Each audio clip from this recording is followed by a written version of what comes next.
Hi, I'm Charles with AniCap. The story begins at a magical academy where a talent for magic is valued most. Our protagonist Will has no aptitude for magic and wonders if there's any way for the talentless like him to advance at a magic academy. He isn't sure, but Will frequently goes to dungeons to slay monsters so that he can get stronger even if he can't use magic. One day at the academy, the distracted Will gets called to the front of the class. He is told to conjure a flame using a catalyst, but Will trembles in fear because of his lack of magical talent. Of course, he fails to conjure anything, and the entire class laughs at him. The instructor is really disappointed because this academy is very prestigious, and it's embarrassing how Will can't even use the most basic magic. This makes it clear to the instructor why Will is said to only be an honor student when it comes to note-taking. He says that Will is completely beyond help. Just then, a student named Scion conjures an amazing flame from his seat. Scion gives an insincere apology by saying that he was just helping Will. The instructor puts out the flame and declares that this was an example of how in this world, the supremacy of magic is absolute. Magic is strength, and mages are their heroes. At the academy, a student's talent for magic is how they earn a higher rank. However, a no-talent student that can't even use a bit of magic has no right to be at an academy that gives rise to powerful sages. After class, Scion mocks Will for going into the dungeon again because he's just going there to take out small fry and scrape up some credits. Some girl named Colette intervenes, but Scion can't understand why an honor student like her would defend such a nobody. Colette declares that Will is the hardest worker she knows, and she refuses to let anyone insult her friend. Everyone is shocked to hear her speak this way, but Scion points out that it takes a lot more than hard work to become a Magia Vander. Will stands no chance at becoming one, and Scion is done wasting his time with a no talent like Will. Scion agrees with the instructor as he tells Will to drop out of the academy, but Colette tells Scion to get lost already. Colette consoles Will by pointing out that there's something wrong with their professor, but Will can't blame him because he is right. Will does some smooth talking and tells Colette that as long as he has a cutie like her by his side, then he doesn't care about anything else. Colette gets really flustered and Will apologizes because he was taught at a young age to compliment girls.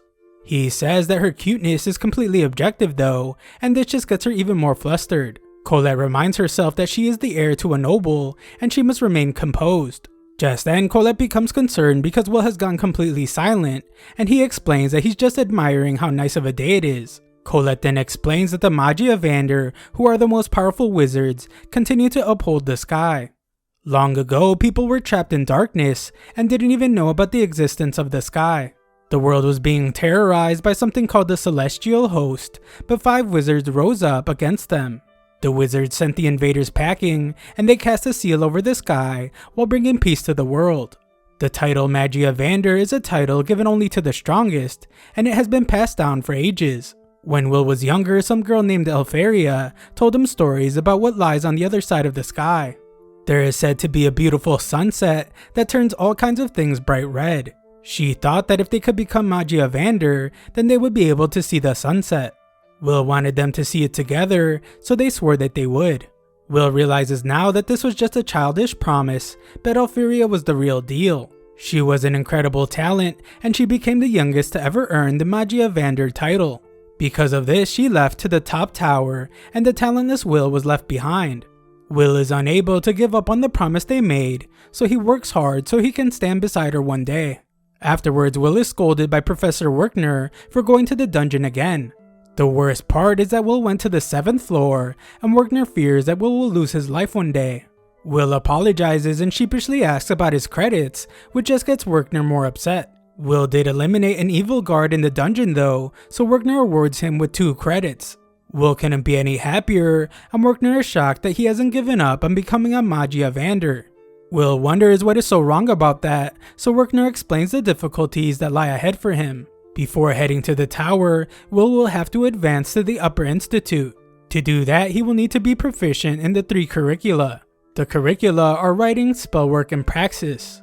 He will need a ton of credits in all 3 of them, but Will can't use magic, and he will never be able to earn spellwork credits. Will knows this very well, which is why he focuses on collecting praxis credits in the dungeon. Unfortunately, Werkner must remind Will again that advancing through praxis alone is impossible. Will gets pretty dejected, so Werkner lifts his spirits by telling him to forget about becoming a Magia Vander. Instead, he needs to worry about actually graduating from the academy.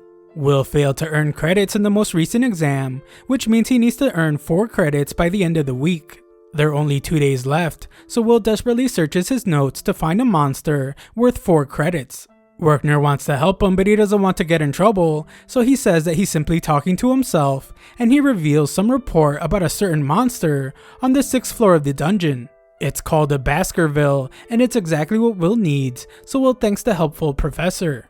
Unfortunately, Scion heard everything. He comes up with an evil plan, and he is sure that it will finally get rid of the no-talent scrub who is out of his league in this academy. A while later, we find Will on the 6th floor of the dungeon. Will has fought a Baskerville before, so he's eager to earn his 4 credits. He tells his worried cat friend not to worry because he will avoid the monster's flame breath so they don't get burned to a crisp like last time. Nearby, Scion and his cronies search for the monster. They want to take care of it before Will does so that he will be expelled for being short on credits. Scion's buddies are worried about being on the 6th floor, but Scion reminds them that he is one of the elites at the school. Scion has some serious issues as the very sight of seeing Will offends him. He doesn't even believe that a no-talent loser should even be able to speak about the Mage Vanders, and he thinks Will doesn't deserve to be at the academy. Just then, things take a horrifying turn as a monster utterly eviscerates one of Scion's men. This thing is terrifying as the kid's blood drips off its fists, and Scion's friend screams in horror. Will hears the scream and rushes forward as he fears that someone is being attacked. Will demonstrates incredible speed and arrives to see Scion in battle. He is shocked to see that the monster is an evil sentinel because he has never seen one in person before. This beast is incredibly dangerous and it's worth 10 credits. This terrifying monster usually resides in the lower levels of the dungeon, so Will wonders why it's there. The terrified Scion begs for the monster to stay away as he attacks it, but his magic isn't having any effect. Scion doesn't stand a chance, and Will realizes that the sentinel is on a whole other level. Scion desperately fires away, but the fearsome beast just keeps approaching, so Will decides that he has to do something. However, just then Will shocks himself as he wonders if he actually has any obligation to save Scion. Scion has done nothing but make fun of him, and he has bullied Will to no end. His mind is flooded with memories of how poorly Scion treated him, and he begins to think that leaving Scion behind to lose his life would be justified. However, Will remembers something that Alferia told him.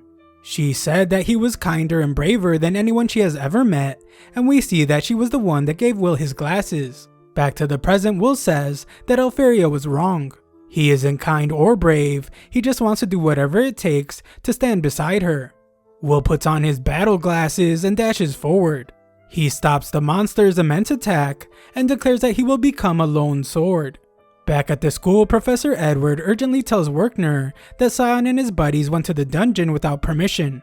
Werkner is in disbelief, and Edward tells him to use his familiar to find Scion.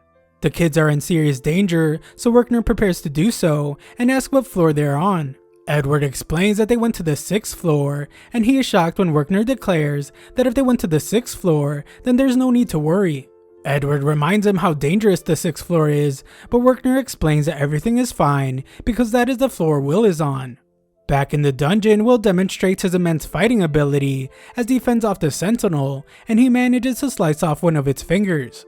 The infuriated beast tries to attack Will, but the kid is just too fast. Will soars around the cave and easily deflects the debris that the monster throws at him.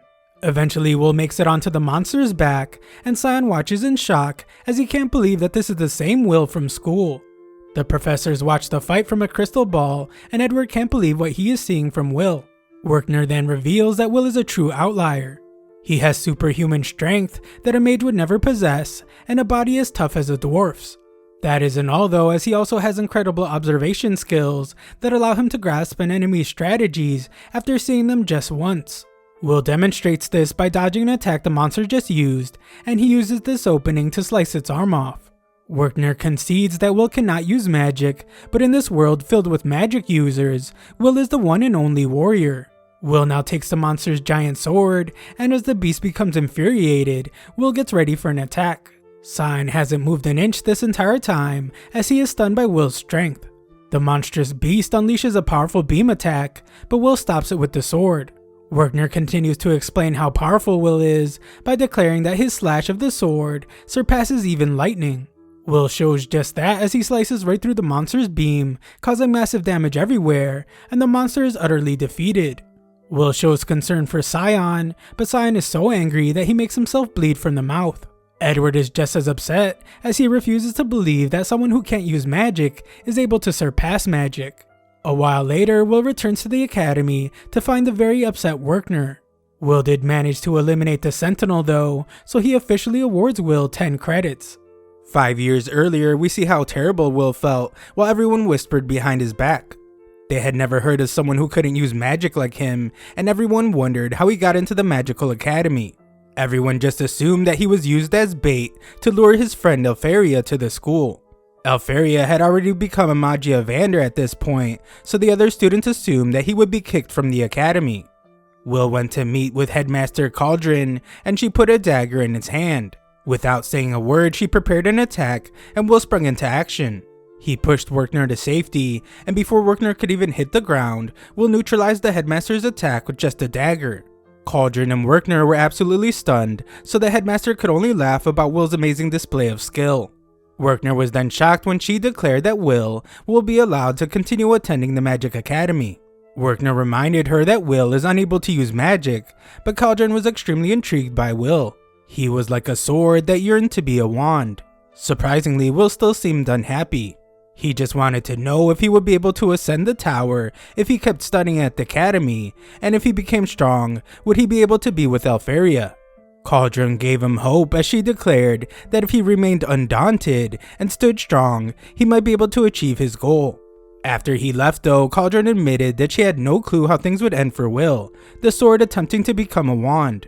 Back to the present, Werkner lectures his students on what it means to ascend the tower. This generally means advancing to the upper institute to become one of the Mage Evander. To reign from the topmost floor like they do, a person must be recognized by the highest center of learning. There are two main ways to advance. One is by creating a new type of magic, and the other is by earning at least 7,200 credits at the academy. Only a very rare few have been able to create a new type of magic, which means that the majority of students rely on earning credits. Werkner scolds all his students though, because they're not even doing well enough to graduate, let alone reach the upper institute. After class, Colette sees how exhausted Will is, and she brings up how everyone is talking about how tough Professor Werkner's class was. Werkner is especially tough on Will, but Will knows that it's because he has completely failed at spell work. Will refuses to be deterred, however, because he believes that being a failure doesn't mean that he shouldn't still work hard. Will is grateful that Werkner gives his students supplemental classes because some professors like Professor Edward don't seem to care. Just then, the two overhear Scion's friends telling everyone that Scion defeated an evil sentinel all by himself. His friends admit to being overwhelmed by the beast, but when they woke up, Scion had slain the sentinel. Everyone thinks that Scion will become one of the top 3 at the school because of this, but Scion is furious because he knows what really happened. Scion spots Will, so he rushes to him and angrily expresses his disbelief. Will is supposed to be a talentless loser, but he was somehow able to fight really well. Colette breaks up the altercation, but Will doesn't tell her anything about what happened.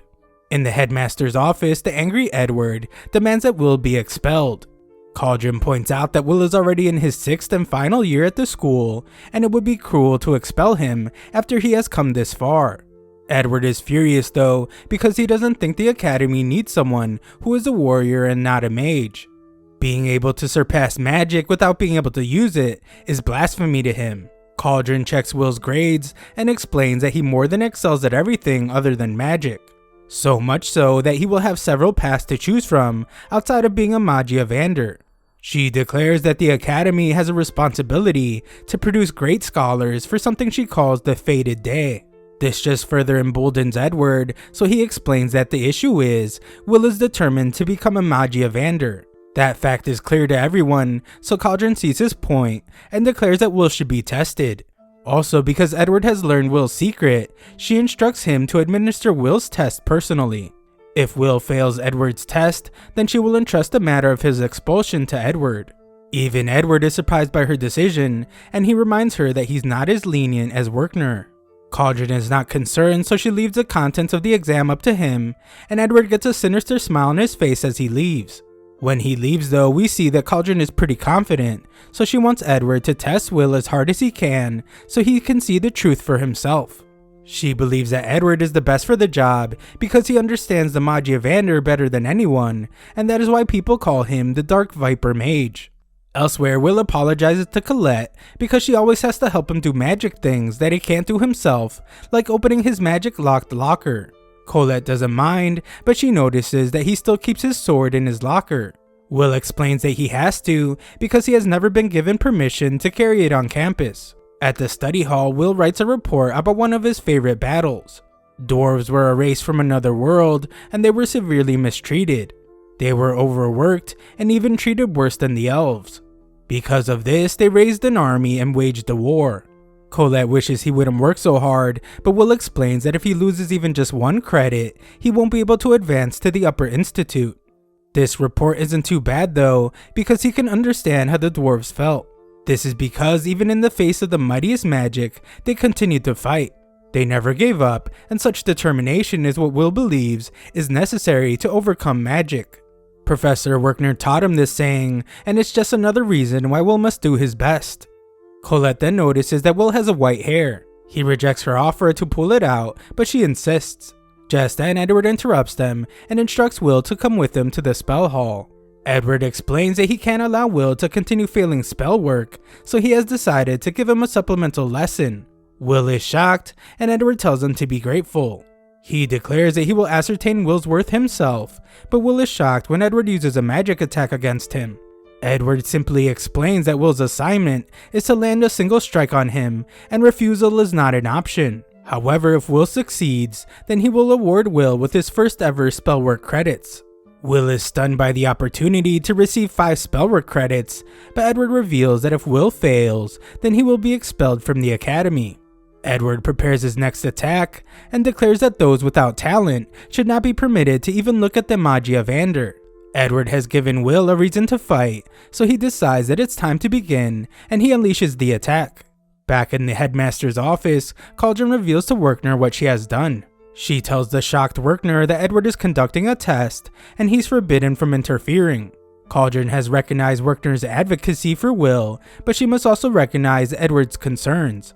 She has already decided that Edward will ascertain whether Will is worthy of attempting to become a Mage Evander. Werkner struggles with how cruel her choice is though, because Edward is the closest person to becoming a Mage Evander. Edward was ultimately defeated before, but he's still an ascendant. He has reached the top of the tower before.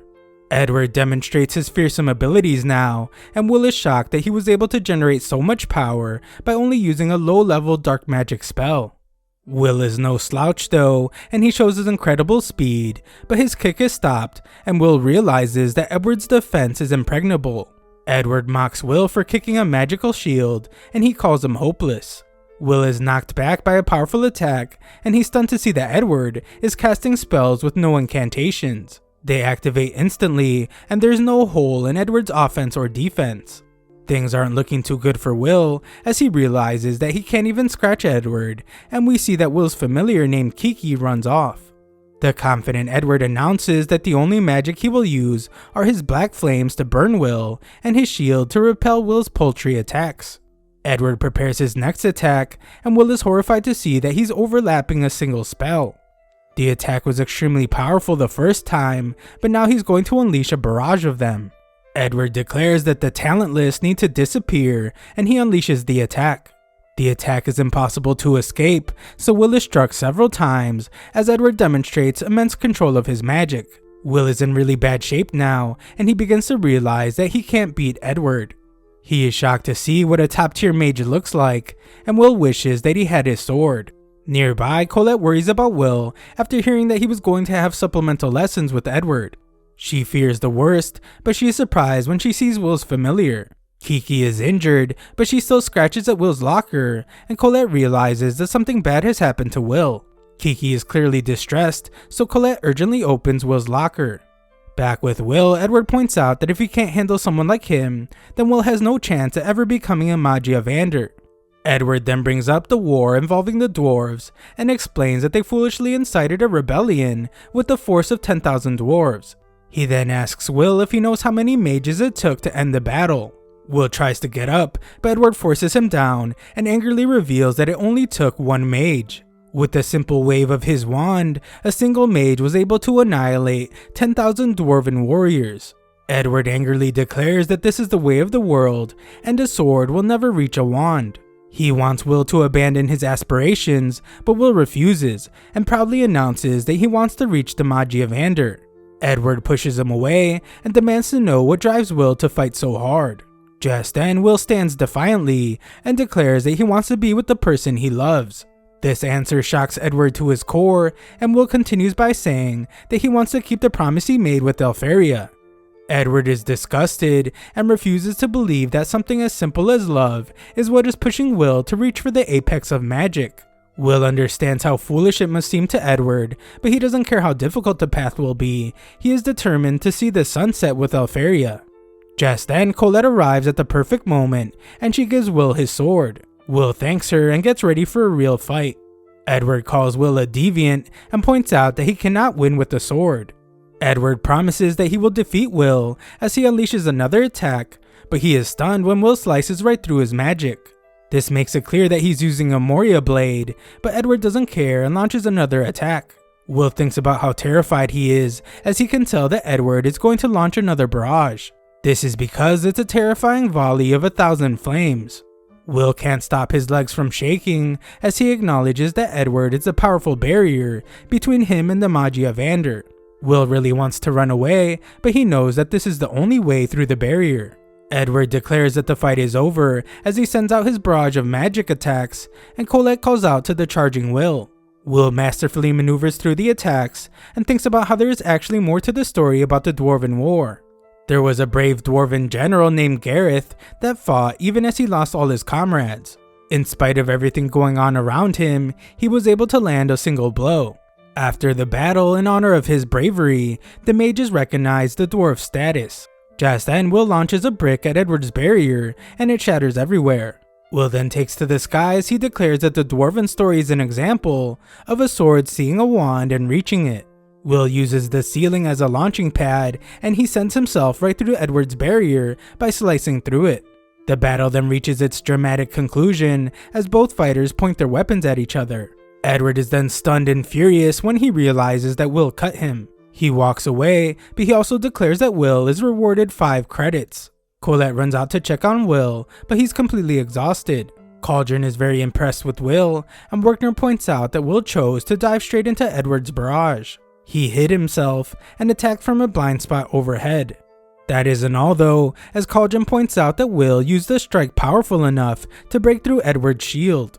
Will managed to use a slashing attack capable of overcoming magic, and in her amazement, Cauldron declares that it was truly as if Will was undaunted. Another look back shows Will receiving his glasses from Elfaria. This is when she said her final goodbye, and Will declared that he would make it to the tower too. Even if he can't use magic, and even if everything tried to tear them apart, Will vowed to come for her no matter what. Elfaria was shocked when he said that they would see the sunset together, and she promised to wait for him no matter how long it takes. Werkner watched them part ways, and Will told him that this would be the last time that he cried like a pathetic and hopeless loser.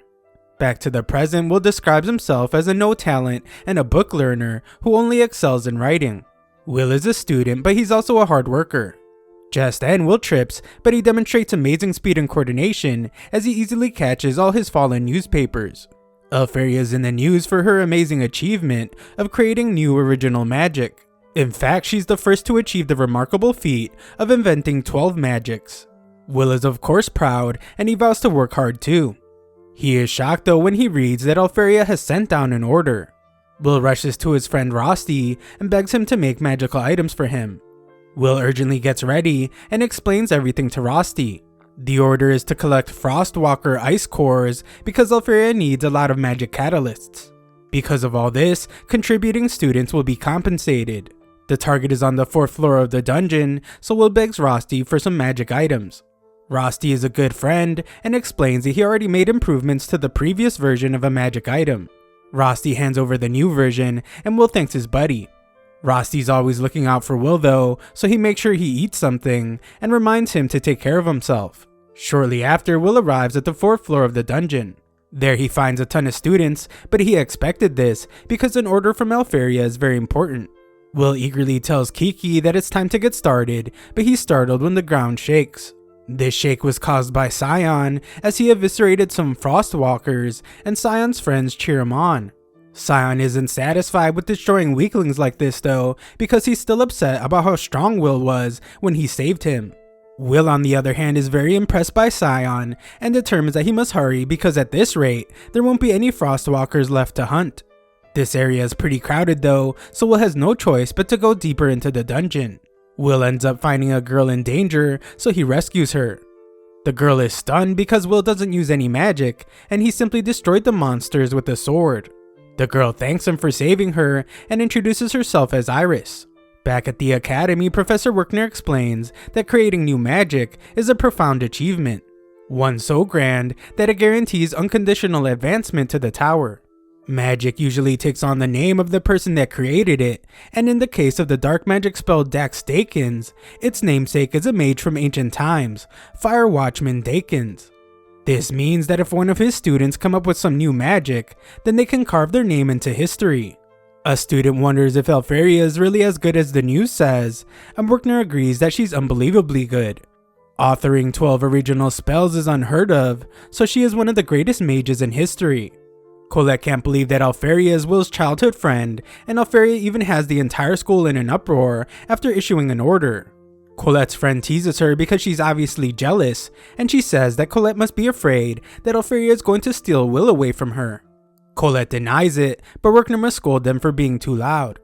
Colette takes a moment to think about Will, and she wonders if he's in the dungeon again because of Alferia.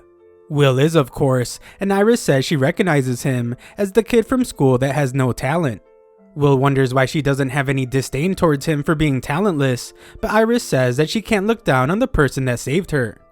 She knows that he can't use magic, but she respects people that have their own gifts. Will can tell that she's a good person, and she declares that she wants to become a Mage Evander, one of the people holding up the sky. Will then explains to us that no one knows the real sky, and even now their world is hidden. The remarkable magical energies of the Mage Evander cloak everything, creating a false sky and the Great Barrier. Legend says that when the barrier falls, the world will once again be enveloped in darkness, and the calamity will begin. Students strive to meet orders because they believe that it will help support the sky. Just then, Iris reveals that she actually met Alferia before. Iris was alone in the dungeon and ended up running into trouble. This is pretty similar to how Will met Iris, so he assumes that she gets into a lot of trouble. Iris described how she was surrounded by monsters and her life began to flash before her eyes. The next thing she knew, Alferia was standing before her after freezing all the monsters. It's a really fond memory for Iris, and she vows to do her best for Alferia. That's why she came to the dungeon today, but she fears that all the other students have already taken out all the Frostwalkers. She isn't able to pick up any of them with search magic, but she notices that Will is doing something on his own. He explains that when Frostwalkers move, they leave ice fragments behind. However, the ones he's finding are more than double the size of normal fragments. This makes him confident that there's a really powerful Frostwalker up ahead. Iris is shocked by how he can know all this without magic, so Will explains that while magic is great, it's not absolute. Will has some knowledge and wisdom, and he declares that experience can make up for the rest. Will gears up as he prepares for battle, and Iris is stunned when the giant Frostwalker appears. Will uses his amazing speed to keep her from getting crushed, and Iris is terrified to see that the monster is actually what they call a Frost Rex. Just as Will predicted, it's a really powerful monster, and it shows how terrifying it is with a loud roar. Frost Rexes are the highest form of Frostwalker, and it's worth 6 credits. It's also a special monster that is specific to the 4th floor. Just then, Will must dodge its beam attack, and the beam turns everything it touches into ice. Will tells Iris to wait while he fights, but she's worried about him, and explains that physical attacks won't work on a Frost Rex. Anything that touches it freezes instantly, so close combat is a terrible idea. The only way to deal with one of these monsters is long-range magic attacks, so Iris begs Will not to fight. Will confidently tells her not to worry though, and he explains that he has fought monsters like this plenty of times. Will prepares the magic items his friend made him, and he takes to the sky. He dodges the monster's attacks and maneuvers through the battlefield. The Frost Rex loses sight of him, so it attacks in every direction, forcing Iris to take cover. Will gets into position and launches the magic items onto the monster. The items latch onto the beast, and they're attached to a rope. The beast tries to hit Will with its beam, but it's no use as Will is already on the move again. Will uses his insane speed to avoid getting attacked, and he wraps the rope all around the beast. The Frost Rex keeps trying to attack, but Will has already finished covering it in rope, and he thinks about how Frost Rex monsters are weak against fire and explosive attacks. The Frost Rex uses its most powerful attack to freeze everything in the surrounding area, and it begins to turn Will into ice. It's too late though, as Will's preparations are complete. He uses the device on his wrist to create a flame, and he ignites the rope. The fire makes its way all around the monster and causes the magic items to explode. The blast is incredibly powerful, and when it finishes, there's barely anything left of the Frost Rex. Will credits Rosti for making such great magic items, and he plans to thank his buddy later. Iris is in awe of him, but her demeanor quickly changes to something much more serious. Will is known for having no talent, so what she just witnessed doesn't make any sense to her. Will is nothing like the rumors say, so she thinks about how she will have to report this back to a certain someone. Just then, Will says that they have plenty of ice cores, and Iris goes back to being her other self as she agrees that it's time to get out of the dungeon. When alone, Iris shows her true self, and she thinks about how impressive Will was when he used creativity to compensate for not being able to use magic. He also has a nose for battle that is backed by experience. She determines that while he's no mage, he's definitely a powerful warrior. Just then, Iris shockingly meets with the Mage Evander. They were having a meeting about how they need more promising seedlings for the fated day because they cannot allow what was written in the lore to come to pass. Iris is known as the Watcher, and they ask her if she found anything useful. Iris reveals that she found one interesting prospect, a no-talent warrior named Will, who she now recommends for a position in the tower. Some Mage Evander think it's a terrible idea, but the white-haired guy named Zio thinks it would be interesting. Some of them assume that Will would be inferior to them, but Zio says he would accept anyone as long as they are useful. Eleanor calls him a barbarian, but a guy named Carriot stops him from fighting. He points out that the Grandmaster Festival is coming up, and they can just wait to make a decision about Will until after they see those results. The Mage Evander agree that useful students will be revealed during the festival, and they begin to leave. Alferia stays behind, and she once again promises to wait for Will. A while later, we watch as students are tested, and we learn that a student needs at least 7,000 credits to advance to the Upper Institute. This is also an absolute condition for becoming a Mage Evander. Students engage in combat with some sentinel-looking things, and Colette shows off her fighting ability. Scion does as well by destroying a golem, and it is announced that they both passed the exam. Colette now has 7,300 credits, and Scion has 9,800. Will fights a golem as well, but he is mocked for trying to punch it instead of using magic. Will gets distracted by some students, and he's eventually defeated. This only makes the mockery worse, as students talk about how he can't use magic, and he can't even scratch a golem. A couple students then amaze everyone with their abilities. The girl is named Lihana, and the guy is Wignall. Their magic is very impressive, and they easily defeat a golem. They both pass the exam, and each of them now have a total of 10,020 credits. Another guy steps forward and uses some ice magic to attach some ice crystals to several golems. These shards turn into ice flowers, and the guy easily freezes several of these golems. This guy's name is Julius, and the other students are amazed that he even froze their golems. Julius passes the exam like the other top students, but he has 10,050 credits. Julius declares war on the other top students, and they use their abilities to destroy his ice flower as they accept his challenge. All the other students are in awe of the three of them because it's already confirmed that they're going to the Upper Institute. They are also the only ones with credits over 10,000.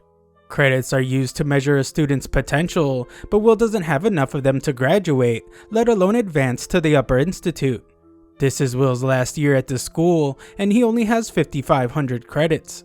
Julius insults Will and instructs him to never be in his presence ever again. Julius's friends glaze him up way too much, and they are sure that he will be scouted at the upcoming Grand Magical Festival. Will overhears them, and he can't believe that it's already time for the festival again.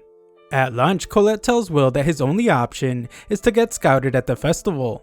This is because advancing to the Upper Institute on writing and praxis alone isn't realistic. He has less than the required 7,000 credits, but there is still a chance that he can be scouted so he can ascend the tower. Will agrees with her, but she isn't the only one with this idea. All the other students are trying to turn things around for themselves, and they will be out for blood during the festival. The Grand Magic Festival is held every 2 years. Several competitions will take place, and high mages will come down from the tower as scouts.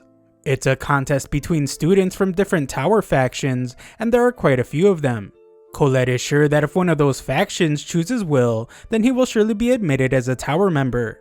Will knows that this hardly ever happens though, and he would have to perform some kind of magic that will put a high mage to shame.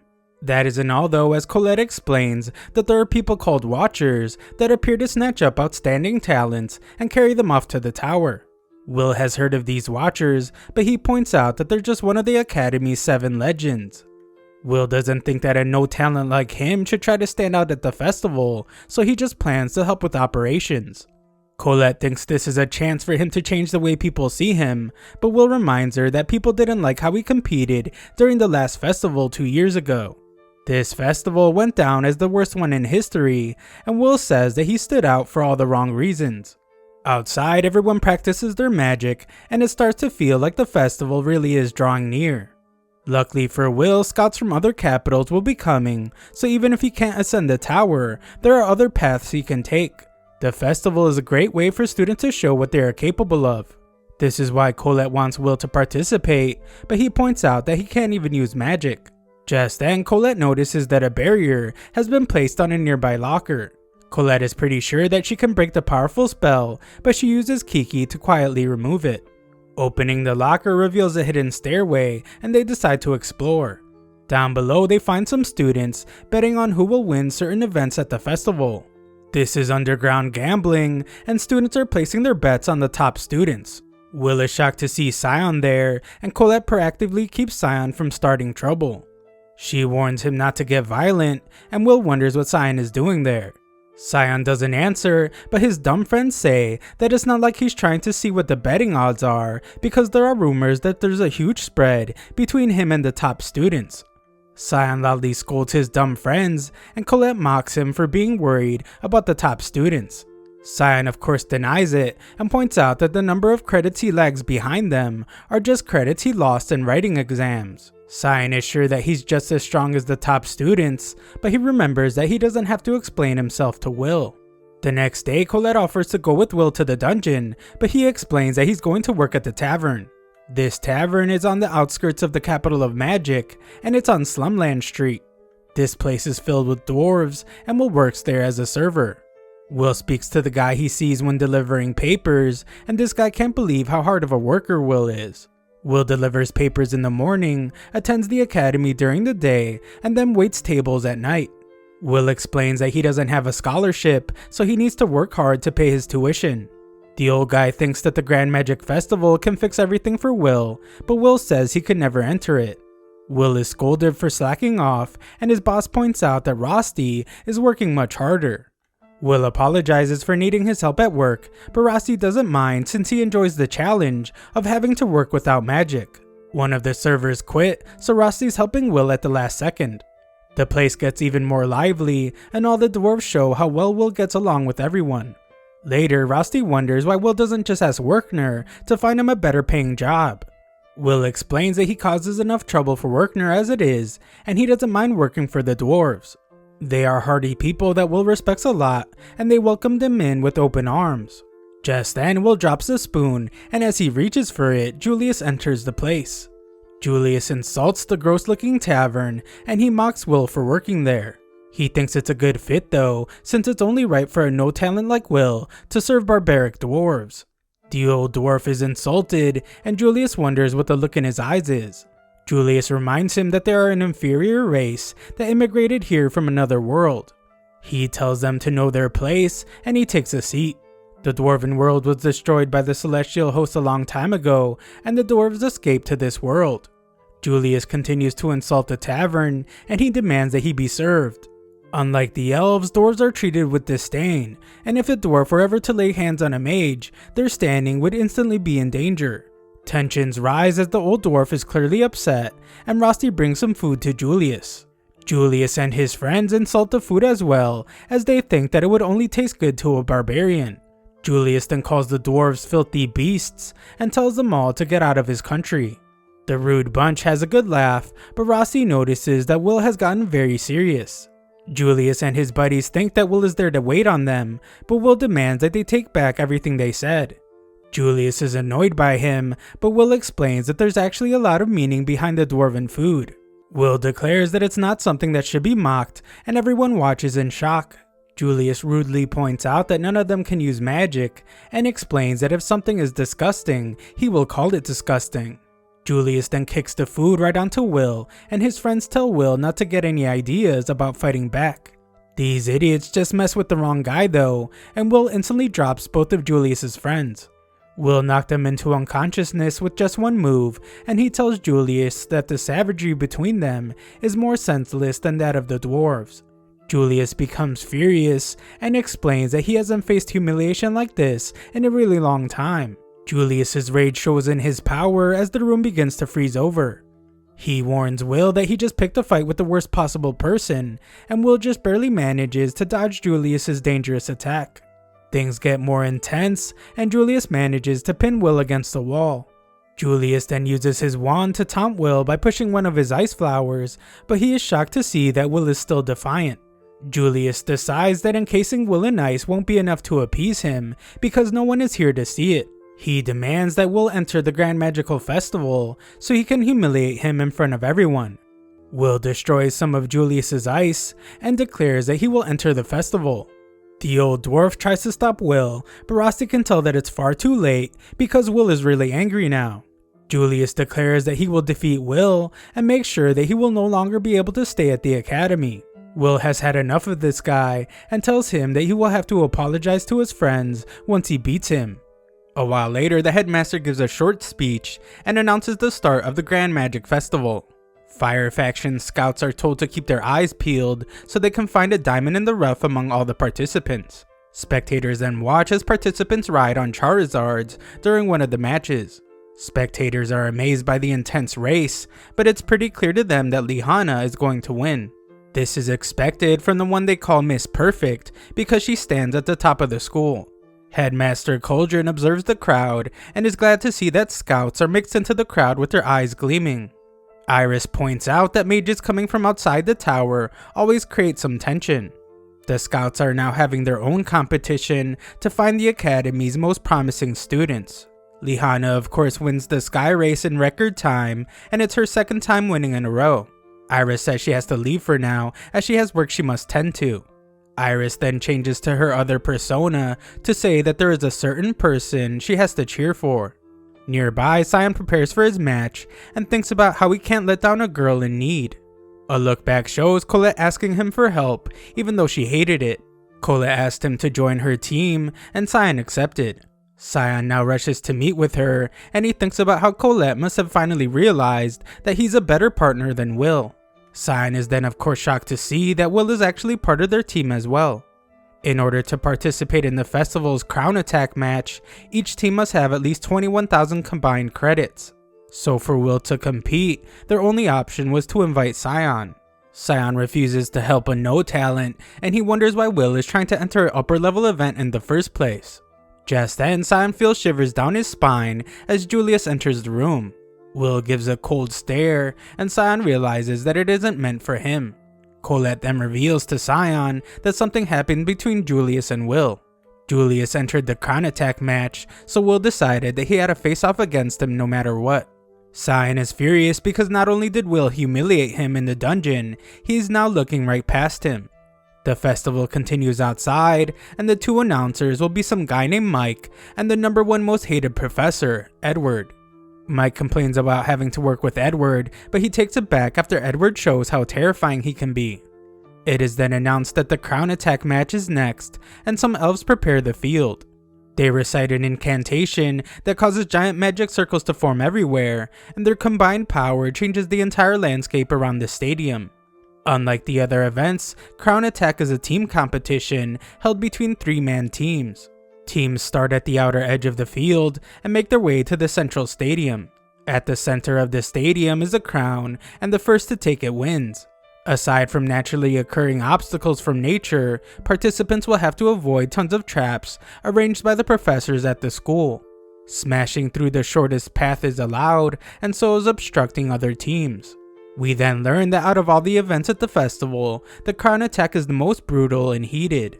Edward gives some commentary, but Mike interrupts and points out that this will be a great test for their brilliant students. Mike has heard that the secret gambling halls heavily favor Wignall's and Julius's squads as the winners. Will's team is the least popular because Will is a no talent, and the crowd laughs at him for entering the Crown Attack. Squads begin heading out, but Werkner is shocked to see that Will is participating. He tries to convince Will to back out, but Will apologizes and explains that even if it makes him a laughingstock, this is a bout he wants to win. All squads are in place, and the Crown Attack begins. Julius's team is the first to reach a trap, and it shockingly ends up being a large group of golems. It's a large-scale obstacle, and spectators wonder if they will even survive. Just then, everyone is stunned as Will sprints right towards the golems.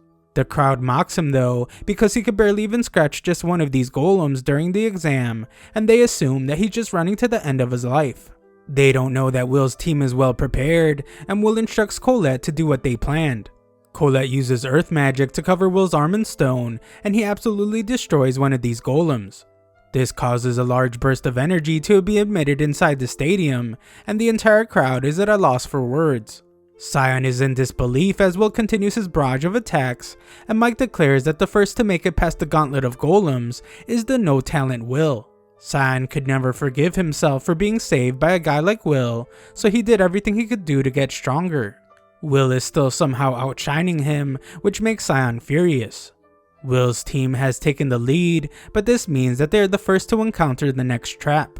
Will uses his immense strength to block some rocks, and Colette uses magic to summon several swords across the battlefield. Will then masterfully uses these swords to destroy all the traps surrounding them. One of these traps remains, but Will quickly destroys it as well. Mike announces that they have passed the second trap, and he is in awe of this dark horse that Will's team has proven to be. The crowd refuses to believe that Will is behind these amazing feats, and they assume that it's all because of Colette's magic. The scouts know better though, as they can tell that Will has an elite ability to detect and counter the traps. Edward chimes in to point out that Will's movements are that of someone who spends all their time in the dungeon. Edward praises Will for his knowledge and experience, while also commending his incredible reflexes. The crowd is still skeptical, but Iris cheers Will on anyway. One team refuses to fall behind Will's, but they just end up falling to a trap of wild plants. Everyone tries their best to advance, but the traps are merciless. Will's team has a commanding lead, so Mike wonders if the no-talent Will really be the first to reach the stadium. Nearby, Julius hears the commotion coming from the stadium, so he wonders what's going on. He has just finished destroying a trap, and his team informs him that Will is in the lead. They fear that Will is going to win, but Julius isn't worried one bit, and he tells his team that he will handle it. A short while later, Mike announces that Will's team has reached the final area called the Enchanted Woods. Here, Will is met by a chain circle trap, but he just uses a sword to cut the circles out so they get aimed at each other. The circles destroy each other, and Mike is in awe of how unfazed Will is. Edward was the one that set up the minefield of magic, so he doesn't have any comments about Will passing it. Will charges forward, but he knows that the closer they get to the stadium, the more likely it will be for them to encounter other teams. This means that the real fight between them will take place in the Sea of Trees. Will's team is in the lead, so he decides to set up an ambush and wait for Julius. However, just then, Will is narrowly impaled by a shard of ice.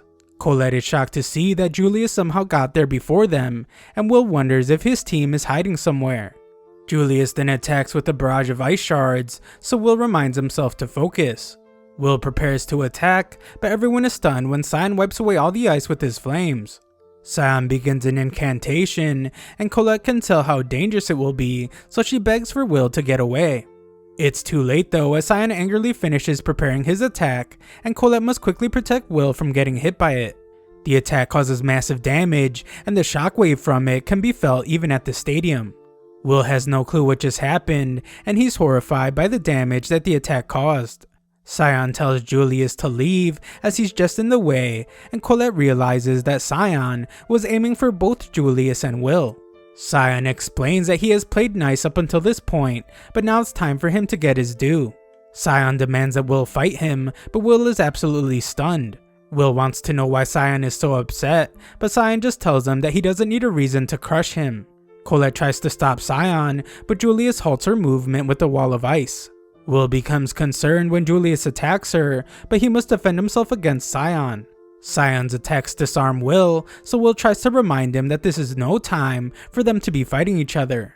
Scion refuses to listen though, and he just tells Will to pick up his sword. Will sees that he has no other choice, so he lifts his sword and prepares for battle. Thanks for watching my recap. Subscribe to the channel to help us reach 700,000 subscribers.